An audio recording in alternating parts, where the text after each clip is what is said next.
Hello students, welcome to my channel medical lectures with Khushboo ma'am. आज हम discuss करेंगे standards of midwifery practices. Okay, standard का मतलब क्या होता है?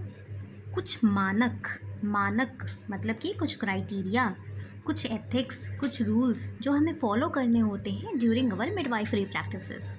ओके, सो यहाँ पे लिखा है the international organization in the field of nursing has adopted certain standard in the professional practice situation. यहाँ पे कुछ ऑर्गेनाइजेशंस जो इंटरनेशनल ऑर्गेनाइजेशन है नर्सिंग के फील्ड के, उन्होंने कुछ स्टैंडर्ड सेटअप करे हैं ताकि प्रोफेशनली उनको प्रैक्टिस किया जा सके कुछ सिचुएशंस में। The international professional organization of midwife such as the AWHONN, इसका फुल फॉर्म है association of women health obstetric and neonatal nurses. ये दोनों ही क्या है? इंटरनेशनल प्रोफेशनल ऑर्गेनाइजेशन है। इनके कुछ रिटन मैनुअल्स हैं और स्टैंडर्ड्स हैं जिनको वो बिलीव करते हैं कि नर्सेस जो हैं अपने प्रैक्टिस सिचुएशंस में इसको इन्वॉल्व करेंगी। So in India, since the nursing as a emerging profession, क्योंकि इंडिया में अभी नर्सिंग जो है एक इमर्जिंग प्रोफेशन है, एक उभरता हुआ प्रोफेशन है, तो इंडिया के सिचुएशन के अकॉर्डिंग, इंडिया के प्रैक्टिस के अकॉर्डिंग, ठीक है, कुछ स्टैंडर्ड सेटअप किए गए हैं ताकि उनको नर्सेस उन सिचुएशंस में यूज़ कर पाएँ। So in midwifery practice mainly the ANA standards ज़्यादा यूज़ होते हैं and the AFWHONN standards are adapted. ये दोनों ही के जो बनाए हुए उनके मानक हैं, कुछ क्राइटेरिया हैं, कुछ एथिक्स हैं, उनको हम ज़्यादातर यूज़ करते हैं। तो क्या कहता है कुछ स्टैंडर्ड्स, हम ANA के पढ़ लेते हैं। Standards of maternal and child health nursing practiced by ANA is: first standard, the nurse help the children and parents to attain and maintain optimal health। बहुत सिंपल सा स्टैंडर्ड है। पहला स्टैंडर्ड क्या कहता है? Nurse should help the parents as well as the children. New born है, children है, मतलब कि हमें कम्प्लीटली एक फैमिली को हेल्प करना है ताकि उनके ऑप्टिमम हेल्थ या होलिस्टिक हेल्थ क्या हो पाए, अटेन कर पाए वो। ठीक है, कैसे कर पाएंगे? हम लोग उनको basic continuing health education provide करके, उनको एक्सप्लेन करके कि उनकी नीड क्या है, उनको एक्सप्लेन करके कि वो कैसे अपने गुड हेल्थ को मेंटेन कर सकते हैं and how they can participate in their own health prospective. Okay, so standard 1 बहुत सिंपल है। स्टैंडर्ड 2 कहता है the nurse assist the family members to achieve and maintain a balance between the professional growth need of the individual family member and the optimum family functioning।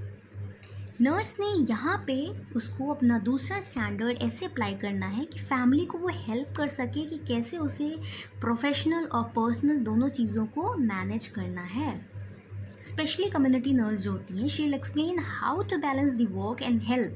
Okay, कैसे health को, कैसे work को balance करना है।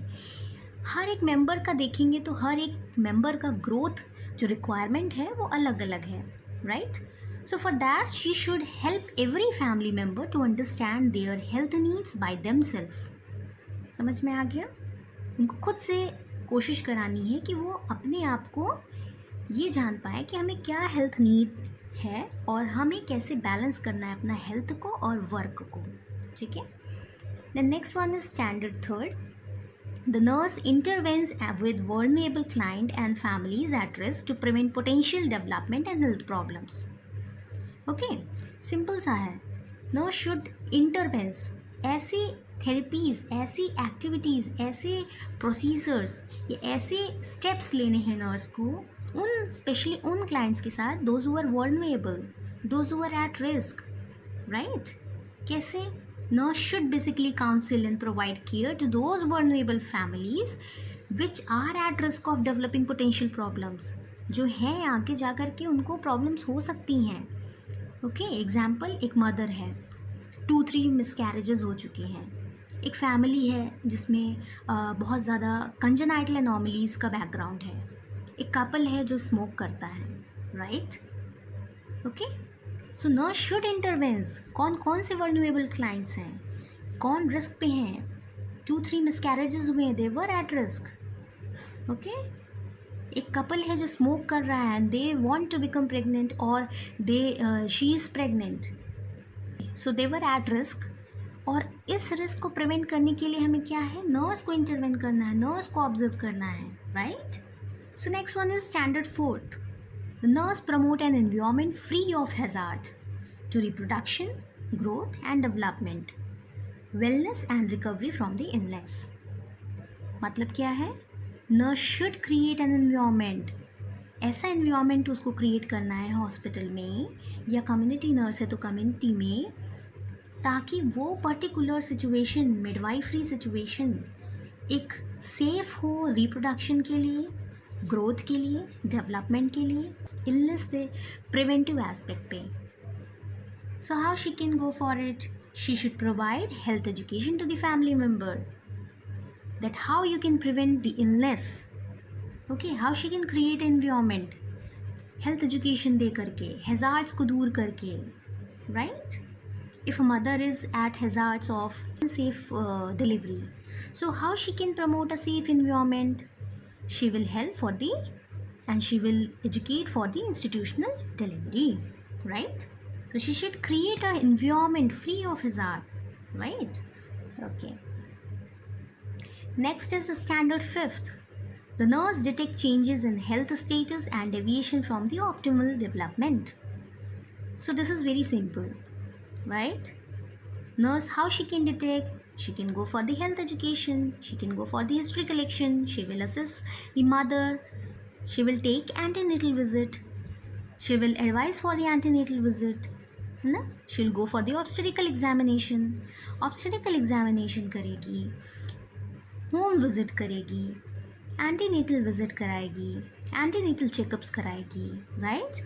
So she'll come to know, ये midwife का standard है, ये वो जान पाएगी कि इसमें क्या डेविएशन हो रहा है. You will perform the physical examination, right, ताकि देख सकें कि कहीं नॉर्मल से कुछ डेविएशन तो नहीं हो रहा है. Okay, so next one is standard 6. The nurse carries out appropriate intervention and treatment to facilitate the survival and recovery from the illness. The nurse carries out the appropriate interventions, एक जगह पे जो से अप्रोप्रिएट एक्यूरेट इंटरवेंशन लेना चाहिए एक nurse को, वो लेगी वहाँ पे. She will use all of her knowledge to provide quality care to the patient. At that time she will use the appropriate intervention. Okay, जिस टाइम पे उसको appropriate, like what I am telling you is preventive means हमें उससे help करना है. How you can prevent yourself from the infection, hand hygiene you have to perform, safe sanitation should be there, okay, safe abortion and delivery should be there, है ना. हम इन सब चीज़ों के बारे में बताएंगे. At the time you are providing the services, sterile आपको सारी चीज़ें करनी है, right.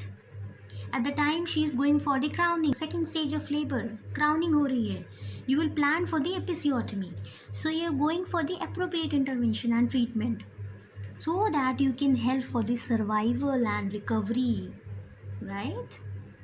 If she is suffering from the hyperemesis gravidarum, at the time you will go for the appropriate intervention and you will help her from recovery of the illness. Okay, so this is standard 6. Next one is the standard 7. The nurse assists the client and families to understand and cope with developmental and traumatic situation during illness, childbearing, child rearing and childhood. There were several stages of the planned parenthood, right. बहुत सारे stages हैं planned parenthood के. At that time when the mother wants to become pregnant for the first time, she were having lot of anxiety in her mind. उसे बहुत anxiety होती है, बहुत problems आती हैं, फिर उसको बहुत ज़्यादा प्रॉब्लम्स होती हैं, फिज़िकल प्रॉब्लम्स होती हैं, मेंटली प्रॉब्लम्स होती हैं, फैमिली से बहुत ज़्यादा प्रॉब्लम्स होती हैं. ओके, बहुत सारे ऐसे कंडीशन आ जाते हैं जिसका टाइम पे मदर बिल्कुल डिसाइड नहीं कर पाती है कि उसे बच्चे के लिए क्या करना है या खुद के लिए क्या करना है, फैमिली के लिए क्या करना है. Okay, several situations will happen at the time of pregnancy. So nurse should assist the client also and families also, कि वो कैसे उस प्रॉब्लम के साथ टैकल करेंगे, फेस करेंगे, उस एंशियस सिचुएशन को उन्हें फेस करना है, उसको समझना है, right. Understood. Because they were having a several health beliefs. सबके अपने अपने हेल्थ बिलीव्स होते हैं। कुछ क्या सोचता है हेल्थ को लेकर के, कोई क्या सोचता है, सोशल बिलीव्स होते हैं सबके अलग अलग, है ना। राइट्स सबके अलग अलग होते हैं। ब्रेस्ट फीडिंग को लेकर के लोगों की सोच अलग अलग होती है, right. Food at the time of pregnancy, food जो इंटेक करना चाहिए उसके अकॉर्डिंग सोसाइटी में बहुत अलग अलग बिलीव्स हैं। So these are all situation how you can help these families, like how you can manage with these problems. Okay, understood? Okay, next one is the nurse actively pursues strategies to enhance access and to use of adequate healthcare services. So she should explain, okay, what are the facilities available in healthcare settings. वो समझाएगी उसको हर चीज़। जैसे ही आपको पता चलता है ये pregnant है lady, eight the time only you will help हर। उसको बताना है आपको कि कौन कौन सी फैसिलिटीज़ हेल्थ केयर सेटिंग्स में अवेलेबल हैं। You should act actively. आपका स्टैंडर्ड 8 कहता है कि आपको एक्टिवली एक्ट करना चाहिए उस जगह पे, आपको उनकी हेल्प करनी चाहिए। You have to plan strategies, कैसे आप उसको अच्छी से अच्छी adequate health care services provide कर सकते हैं। आप उस हेल्थ केयर फैसिलिटी से एक्सेस यूटिलाइजेशन करिए, ठीक है। जो भी रिसोर्सेज आपके पास अवेलेबल है उनको अच्छे से यूटिलाइज करना है आपको, और उसको प्रोवाइड करना है क्लाइंट को। Okay, next one is standard 9. The nurse improved the maternal and child health practices through the evaluation of practice, education and research. This one is the very important standard among all. Okay, how you can help the client when you only have adequate knowledge regarding the practices, when you are aware with your standards, है ना। जब आप अपने standards को aware कर रहेंगे, जब आप अपने स्टैंडर्ड से अवेयर रहेंगे, जब आप नॉलेज अपडेट करेंगे, when you are up to date with the knowledge, practices, situation, research, okay, health beliefs, societal beliefs, तभी आप एक क्वालिटी केयर प्रोवाइड कर पाएंगे। When you are actively participating yourself in providing care, तब आप क्या कर पाएंगे, क्वालिटी केयर दे पाएंगे। तो नर्स कैसे इंप्रूव कर सकती है maternal and child health practices को, अपने को इवैल्यूएट करके, अपने प्रैक्टिसेस को इवैल्यूएट करके, अपनी एजुकेशन को इवैल्यूएट करके, इम्प्रूव करके, रिसर्च करके। Okay, so this is all about the standards of midwifery practices given by ANA. Okay, so next one is we will read the standards given by the Association of Women Health, Obstetric and Neonatal Nurses, AWHONN. Nursing Practices Standards. Standard first. Comprehensive nursing care of women and newborn focuses on individual families and communities to achieve their optimum health potential, and this is the best achieved within the framework of nursing process. So what they are telling is, when you are focusing on health of women and newborn, that means you are focusing on overall individual families and community. Okay, मतलब कि जब भी आप भी care provide कर रहे हैं women को और न्यूबॉर्न को, comprehensive care, that means you are involving the individual families and community also, ठीक। और उस टाइम पे जब आप सबको इन्वॉल्व करके कॉम्प्रिहेंसिव केयर देते हैं, so you can achieve the optimum level of health potential. बहुत अच्छी हेल्थ क्वालिटीज़ आप सबको दे सकते हैं, एंड यही एक तरीका है जिससे कि आप जो है अपने नर्सिंग प्रोसेस पे इफेक्टिवली काम कर सकते हैं। Okay, so this is the best achieve with the framework of nursing process, right. Nurses should keep all of them in one frame, and which will help in providing the holistic care to each and every one, that is individual, family and community. Okay, next one is standard second. Health education for the individual, family and community is an integral part of comprehensive nursing practices and care. Such education encourages the participation in and shared responsibility for health promotion, maintenance and restoration. ये तो आपने बहुत ज़्यादा पढ़ा है अच्छे से। Health education के बगैर हम कभी भी हेल्थ को कंप्लीट नहीं कर सकते हैं, ठीक है। हेल्थ डेवलप या प्रमोटिव नहीं कर सकते हैं, हेल्थ प्रिवेंशन नहीं कर सकते हैं। हर चीज़ के लिए हमें हेल्थ एजुकेशन और अवेयरनेस की ज़रूरत है, राइट। सो हेल्थ एजुकेशन जब भी हम किसी पर्सन को, किसी फैमिली को, किसी कम्युनिटी को हम दे रहे होते हैं, nurses should keep in our mind कि हेल्थ एजुकेशन एक बहुत इम्पॉर्टेंट पार्ट है नर्सिंग प्रैक्टिस का, and that education will encourage family members को, कम्युनिटी को एनकरेज करती है कि उनको पता चल पाए कि उनकी हेल्थ नीड क्या है, उनको कितना उसमें भागीदारी लेनी है, उनकी कितनी जिम्मेदारी है, और वो कैसे एनकरेज हो सकते हैं अपनी हेल्थ की देखरेख में। ओके, सो स्टैंडर्ड सेकेंड ये बताता है कि हेल्थ एजुकेशन बहुत इंपॉर्टेंट पार्ट है और नर्स को ये याद रखना चाहिए। Standard third, written policies, procedures and protocol clarify the scope of nursing practices and delineate the qualification of the personnel authorized to provide the care to women and newborn within the healthcare setting. आपके कुछ ethics हैं, कुछ procedures हैं, कुछ protocols हैं, कुछ practice के standards हैं जो आपको ध्यान में रखने हैं, कि जो आपको स्पष्ट रूप से बताते हैं कि आपको कैसे जो है न्यू बॉर्न की जो है और जो मदर्स हैं उनको आपको केयर देनी है। For example first stage of labour आपको क्या क्या देना है care, second stage of labour क्या क्या करना है, थर्ड स्टेज ऑफ लेबर क्या करना है, ठीक है, फोर्थ स्टेज ऑफ लेबर क्या करना है, पोस्ट नेटल केयर क्या करना है, एंटीनेटल केयर, ठीक है। तो ये सारे जो केयर हैं ये सब रिटन प्रोटोकॉल में ऑलरेडी अवेलेबल हैं कि आपको ये करना चाहिए, and that too you have to perform at a time of their requirement. Okay, so the standard third reveals that written policies, procedures और प्रोटोकॉल दिए हुए हैं नर्सिंग प्रैक्टिसेस को, जो उनको बताते हैं कि इस क्वालिफिकेशन पे इस ऑथराइज मेंबर को ये काम करना है विमेन और न्यू बॉर्न की केयर के लिए। Okay, that too you have to provide. The next is standard 4. Comprehensive nursing care for women and newborn is provided by nurse who are clinically competent, accountable for professional action and legal responsibility inherent to the nursing role. So when you are practicing, keep ethics in your mind, norms in your mind, norms of nursing practices, right of individual, right of patient, adhere with your ethics, ठीक है। आपको अपने ethics के साथ जुड़े रहना है। Overall मतलब है कि अकाउंटेबल रहिए अपने काम पे, आपको पता होना चाहिए हमारा काम क्या है। Know your roles, know your responsibility.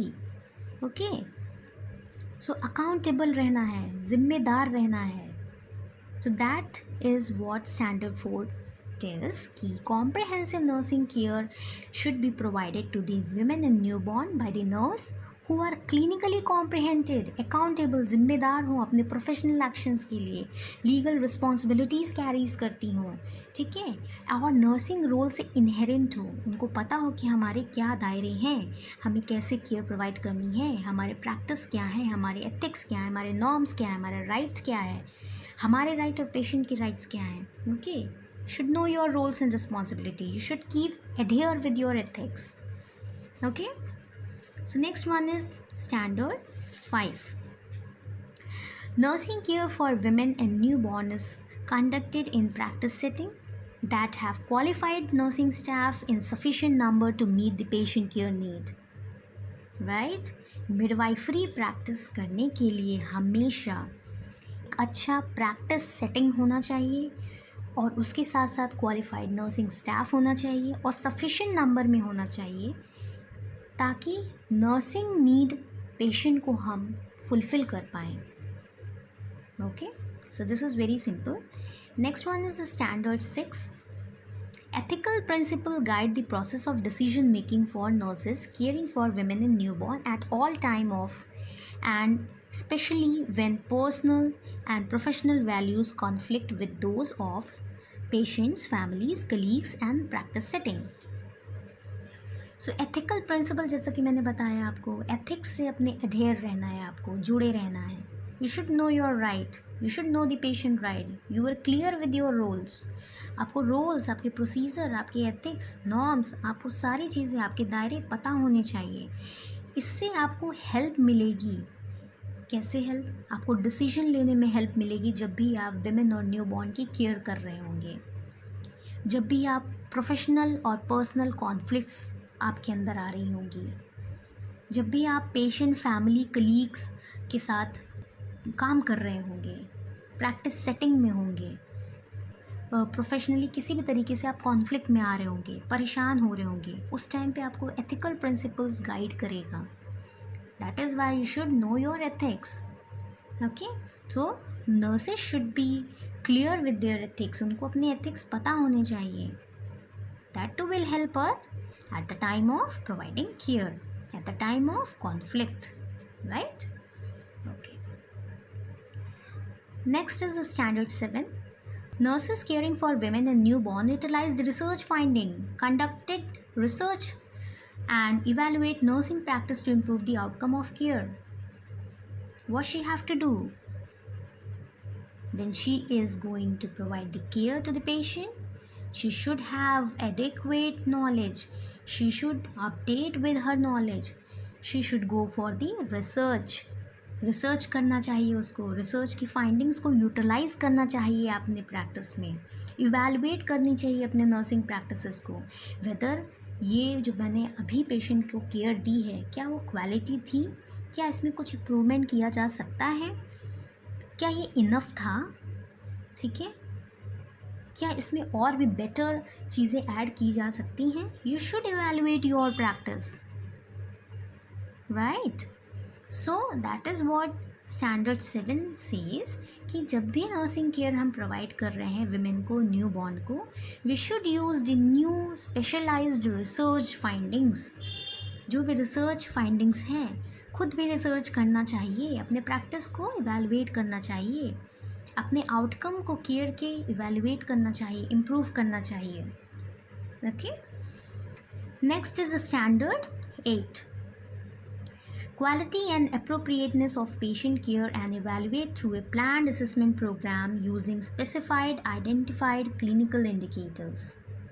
So planned assessment program, हर हॉस्पिटल में कहीं ना कहीं पॉलिसीज़ होती हैं. They are assessing their employees, specially जो भी नर्सिंग केयर प्रोवाइड कर रहे हैं, जो भी मेडिकल केयर प्रोवाइड कर रहे हैं, जो भी पैरामेडिकल केयर प्रोवाइड कर रहे हैं, उनको असेस करते रहते हैं उनके कुछ क्लिनिकल इंडिकेटर या मार्कर्स पे कि क्या वो क्वालिटी केयर प्रोवाइड कर रहे हैं या नहीं.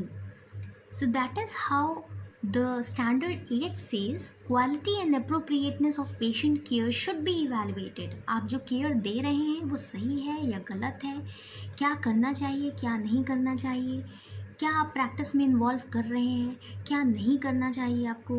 Everything, every quality, every practice you should assess under the planned assessment program. आपके कुछ क्लिनिकल इंडिकेटर्स हैं, कुछ मार्कर्स हैं कि हमें इस तरीके का केयर प्रोवाइड करना है. That you have to keep in your mind and provide the care to the patient. और वो भी इवैल्यूएट करना है प्लान असेसमेंट प्रोग्राम के थ्रू. ओके, सो तभी हम मिडवाइफरी प्रैक्टिस को इम्प्रूव कर पाएंगे, क्वालिटी कर पाएंगे. ठीक है, that is how this standards were made कि हम जो भी नर्सिंग प्रैक्टिसेस दे रहे हैं मिडवाइफ में, न्यू बॉर्न केयर के लिए दे रहे हैं, that should also have a high standards. Okay, इनकी स्टैंडर्ड्स बहुत अच्छी हों, इनकी क्वालिटी बहुत अच्छी हो, जो भी केयर हम स्पेशली न्यू बॉर्न को और विमेन को प्रोवाइड कर रहे हैं. Right? Okay, so this is the basic thing I want to tell you कि यहाँ पर जो दिखाया गया है ये एक तरीके से स्टैंडर्ड्स ही बताए गए हैं. आपने स्टैंडर्ड ANA के पढ़ लिए हैं, ठीक है, और दूसरा भी आप लोगों ने पढ़ लिया है जो कि ANA का आपने पढ़ा अभी. This was given by ANA and this was given by the AWHONN. बस बेसिक हम स्टैंडर्ड्स देख लेते हैं क्योंकि एग्ज़ाम में बहुत इंपॉर्टेंट क्वेश्चन है और एग्ज़ाम में लगभग MSCs के एग्ज़ाम में स्पेशली आता है स्टैंडर्ड्स ऑफ मिडवाइफरी प्रैक्टिसेस, और BC 4th ईयर में भी आता है. They can ask you in the entrance examination also. Okay, so standard first यहाँ पे क्या कह रहा है, promote the same thing only, promote health and wellbeing through evidence based midwifery practices. You should go for research, you should update your knowledge, है ना. आप evidence आपके पास होना चाहिए, एविडेंस है, रिवील कर रहा है, it is good for the mother, you should go for that practice. Standard second, engage in professional relationship and respectful partnership. That means कि आपको जो भी कलीग के साथ काम कर रहे हैं, जो भी मेडिकल स्टाफ, मेडिकल टीम के साथ काम कर रहे हैं, you should maintain professional relationship with them and respectful partnership should be there. You should, that means you should adhere with your ethics. Do not cross your limitation.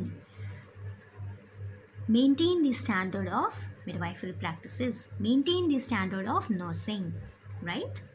Okay. The third is demonstrate the capability and accountability for midwifery practices. You should demonstrate yourself. You should assess the other nursing practices, whether they are accountable, क्या वो जिम्मेदार हैं, क्या वो capable है अच्छी midwifery care देने के लिए. So you should demonstrate your self, you should evaluate your self and other also. Okay, so next one is standard 4, undertakes comprehensive assessments. That means you should assess your level of knowledge, you should evaluate yourself, you should evaluate your quality care, you should evaluate your practice, whatever you have given to the patient. Okay, you should evaluate yourself, you should evaluate your practice. Okay, whatever practice you are providing to the patient, आपको वो evaluate करना है, क्या ये accurate था, क्या ये quality based था, क्या ये ethics से adhere था. ठीक है, तो ये सारी चीज़ें आपको ध्यान में रखनी है और उसके अकॉर्डिंग आपको ओवरऑल असेसमेंट करना है, खुद का भी और पेशेंट का भी, right. The next is develop a plan for midwifery practices. whenever you are going for the practicing, whenever you are practicing your midwifery procedures or anything related to midwifery, you should develop a plan in a hierarchical form. ठीक है, तो plan develop करना है आपको. वहाँ पर plan develop कैसे करेंगे, हायरार्कियल फॉर्म में करेंगे. ठीक है, मोस्ट प्रायोरिटी बेस से लेस प्रायोरिटी बेस पे, right. Next, provide safety and quality in midwifery practices.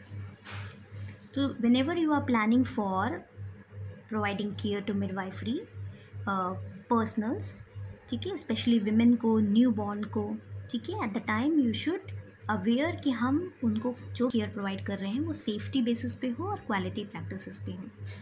Next is evaluate the outcome to improve the midwifery practices. The same thing only here you have seen this. Evaluate yourself, the quality and appropriateness of patient care. ठीक है, कैसे evaluate करेंगे, हम जो भी care दे रहे हैं, that you should evaluate कि जो भी आउटकम है क्या वो अच्छा है, क्या वो क्वालिटीड है, anything need to be change, क्या हमें कुछ मॉडिफाई करना है, राइट. इवैल्यूएट करना है आपको अपने प्रैक्टिस को. That is all comes under the standards of midwifery practices. Okay, so basically you should adhere with your ethics, adhere with your standard while providing the care to the mother and child.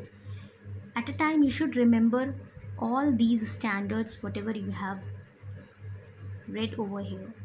Okay. So student, this is all about the standards of midwifery practice.